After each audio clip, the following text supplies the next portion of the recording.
Labą dieną, šiandien filmuosim video, darysim tutorialą, kaip susisatūpint serverį 5M'ui ant localhosto. Tai stengsiuos kuo mažiau editint, čia bus pirmas epizodas. Aišku, nelabai čia ką ir yra rodyt, bet kas nemoka vis tiek kažkam pravers. Tai žodžiai, ką visos nuorodos bus video aprašyme. Tai pradėkim. Pradžiai mums reikia atsisiųsti programą, tai yra Xampp. Aišku, galite rasti aprašyme, bet, žodžiu, taip atrodo. Aš jau turiu šią programą, todėl man nereikia. Antras dalykas, ko mums reikės paprasčiausiai, tai yra 5M Artifacts Windows. Bam. Atsisiunčiam naujausią. Atsidarom tada iš karto. Galim, kad paprasčiau būtų tiesiog susikurti folderį, test, tarkim, nežinau, tam folderį susikuriam Artifacts folderį, čia nėra skirtumo, ar dėsi į kokį folderį ar ne, Ctrl A ir viską įsimetam į Artifacts folderį, jo, ok. Ir pasistartinam du dalykus, tai yra Apache ir MySQL. Ok. Iškart galim atsidaryti MySQL. Jei ką, čia yra visa serverio duomenų bazė. Nežinau. Pas mane čia jau yra, bet aš galiu ištrinti, kad būtų paprasčiau ir nesimaišytų. Tai va, turim viską tą patį turėtumėt matyti. Nežinau, gal kažką buvo darę, tai kažkaip kitaip bus. Žodžiu, atsidarom Artifacts, susirandam exe, fxserver.exe. Jo. Atsidarom iš karto ir leidžiam.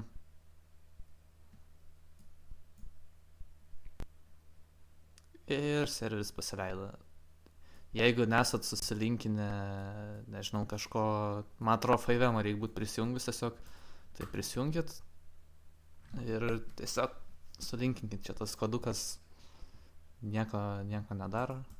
Ta prasme, gali būti, kad jums neatsidarys langas, tai reikės nueiti čia, jei ką kontrolą laikot ir atsidaro. Ok, continue. Čia kažko rašyti labai nereikia, nežinau, testas,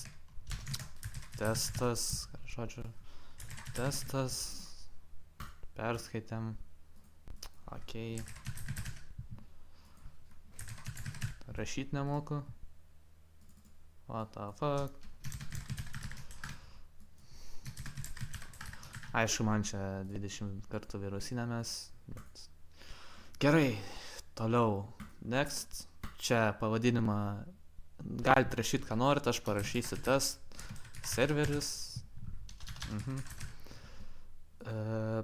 toliau, čia custom template'as, čia jeigu tu jau turi susikūręs kažką, iš prieš tai nori skelti, čia jeigu jau turi, tai manau net nereikės šito tutorialo. Remote URL, čia rašo, žodžiu, irgi net neįsivaizduoju, nekart nenaudojęs realiai. Existing server data, tai jeigu turit kažkokį serverį, tarkim, atsisiuntėt iš interneto ar dar kažką, jau paruoštą serverį, tai čia irgi rašo, turėsit pasirinkti, ta prasme, kur yra, taip toliau. Aš pasirinksiu naudotą buildą jau, tai, ok, default, tai tiesiog defaultinis, kad pasijungtų serveris, ten nieko nebus, bus chatas, NPC-kai, taip toliau, žodžiu, nieko įspūdingo, ten realiai tuščias serveris. SX Legacy, SX, tai daugiausiai žmonių mačiau ir naudoja 5M SX-ą. Cubocore'as irgi populiarus, bet Cubocore'as gal šiek tiek geresnis mano manymu būtų, jeigu taip paėmus patį visą frameworką. Default Redem, tai čia Red Dead Redemption ir čia irgi. Tai mes darysim Cubocore.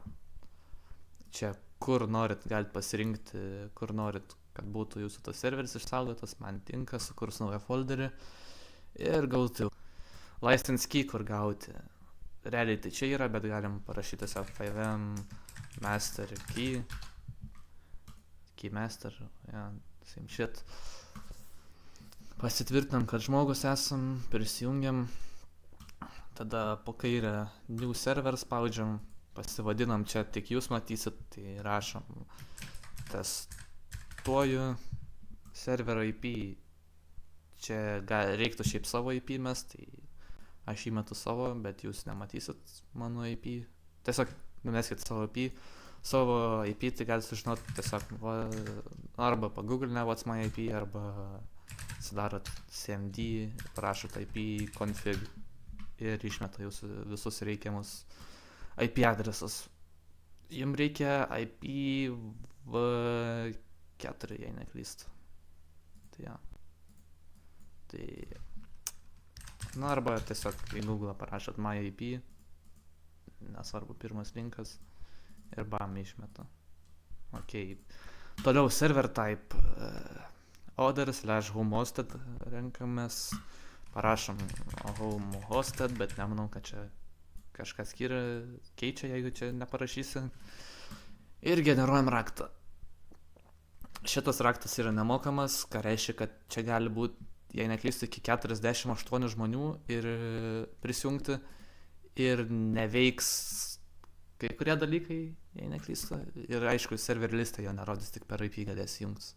Nors, man atrodo, dabar naujausia versija viso FiveM tai rodys ir server listą. Tai, okei, įrašom savo nusikopijavę šitą. Database, tai čia tiesiog, nežinau, galite rašyti, jums realiai sukurs tiesiog server config'e, sukurs visą tą eilutę, kuri prikonektina Donbazę, tai jeigu ten nenorit keisti, iškart galite čia pasikeisti. Ok, tada run. Dabar palaukiam, gal atsisiūs mūsų visas frameworkas. Iškart atidaro mum per naują tą mūsų folderį.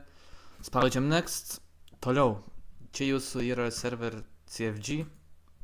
Ką galite irgi rasti savo tam, kur susikūrėt folderį, atsidarom txdata, savo frameworką ir čia yra tas pats server CFG, ką čia matom.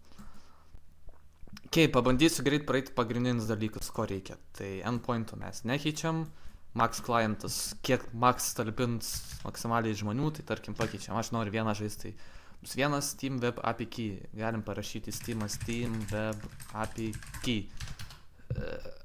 Iš karto susirandam tuomet. Bam. Kur čia dabar? Filling out this form. Nusikopijuojam savo raktą. Įmetam. Ok, tagai, kas yra, galiu greit parodyti. Tarkim, einam į FiveM. Nežinau, realiai kaip aiškinti. Tiesiog, nežinau, žymekliai, kaip pavyzdžiui į searchinį server listą, tarkim, noriu surasti serverį, kuris turėtų būti lietuviškas, tarkim, parašau LT. LTU. Arba, tarkim, noriu GRP surasti. Bam, išmeta iš karto. Kitaip paaiškinus, tarkim, paspaudžiam ant pirmo serverio ir matysim, kur šitie tagai iš viso. Va, tags. Liufeinė, Lietuva, taip toliau. Tiesiog parašysiu, tarkim, FPS ir turėtų išmest šitą serverį. Nu, bet kažkodėl ne. Žodžiu, padeda lengviau surasti serverį. Tai galim pasikeisti, tarkim, LT, LTU, ten Cubicore, nežinau, testas. Taip toliau, license key, tą, kurį rašėm, license key, tai čia tas ir yra. Hostname.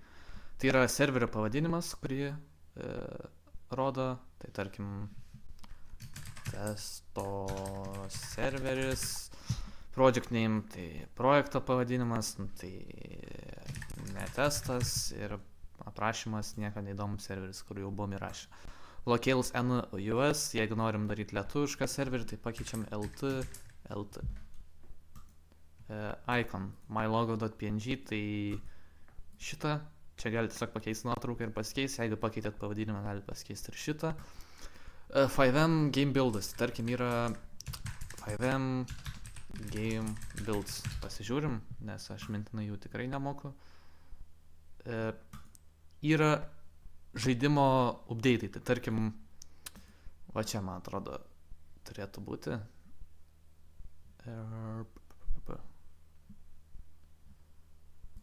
Jei neklystu. Jo.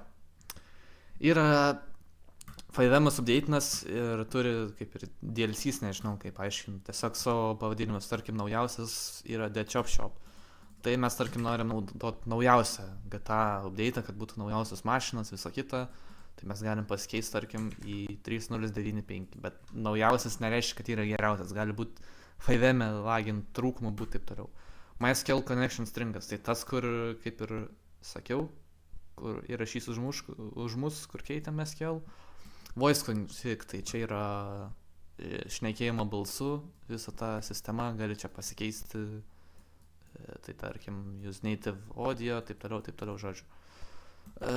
QB locale, tai yra QB core, tarkim, einam į QB, susirandam QB core, tai yra pagrindinis jūsų variklis serverio viso, kad be QB core neveiks jokie kiti, dauguma, ne tai, kad visi neveiks, bet dauguma neveiks visų šitų kitų skriptų. Tai tarkim, net nežinau realiai, ar yra lietuviškas locale'as, bet labai abejočiau, jo, yra latviškas. Nu, tai galim naudoti LV, latviškas serveris, latvių kalba. Bet visada galime pasidaryti, tarkim, N ir išsiversti tiesiog šitą visą locale. Locale tai yra tiesiog išlietuvinti, galima sakyti, va, čia, jeigu išsilietuvinsit, bus lietuviškas visas pagrindinis tas, ką jis naudoja. Ensure, taip toliau. Čia kas yra, tai yra, tarkim, susikuri, nori įskelt skriptą. Aišku, šitą po to ateityje praeisim, dabar tiesiog skiriam localhost serverį, bet kad paaiškint paprastai, tai yra įsimeti serverį, tarkim, į resursas. Viskas eina į resursas. Tarkim, yra čia 5 resursai, kuriuose yra dar mažų resursų. Kad nereikėtų kiekvieną rašyti, čia taip toliau, tai tiesiog galima įsimesti, tai va, su tais skliausteliais pasidaryti folderius ir įsimesti ir viskas, kas jame yra, pasistartinti automatiškai nuo šito. Kodėl yra, tarkim, Ensure QB Core ir QB atskirai, nes QB Core'as turi būti pastartinti pirmas prasidėti. Įsijungia serveris, įsijungia pradžiai šiti ir po to įsijungia šitas. Tai, o jeigu šito nebus, kaip ir sakiau, neveiks šitas, tai automatiškai turi būti QB Core pirmoji vietai ir po to jo skriptai startintis tik tais. Permissions automatiškai mane pridėjo, kadangi aš prijungęs esu su 5M, tai pridėjo mane prie adminų, čia žodžiu, administratorius esu dabar serverį, turėsiu prieigą prie visų komandų, taip toliau. Resursas, čia tiesiog irgi permissionus duoda, kad šitas skriptas QB Core, mūsų varikliukas, galėtų naudoti visas komandas ir taip toliau. Gods, ADS QB Core God, reiškia, kad tas, kuris turi, tarkim, aš esu group.admin, tai aš pasidarau savo grupę, tarkim, God, ir aš dabar galiu naudoti visas komandas žaidime. Nes tiesiog šitas neduoda visų komandų, reikia iškart pakeisti iš admin į God. Tai čia realiai serverio savininkas turėtų tą būti, adminas administratorių, moderatorius, taip toliau.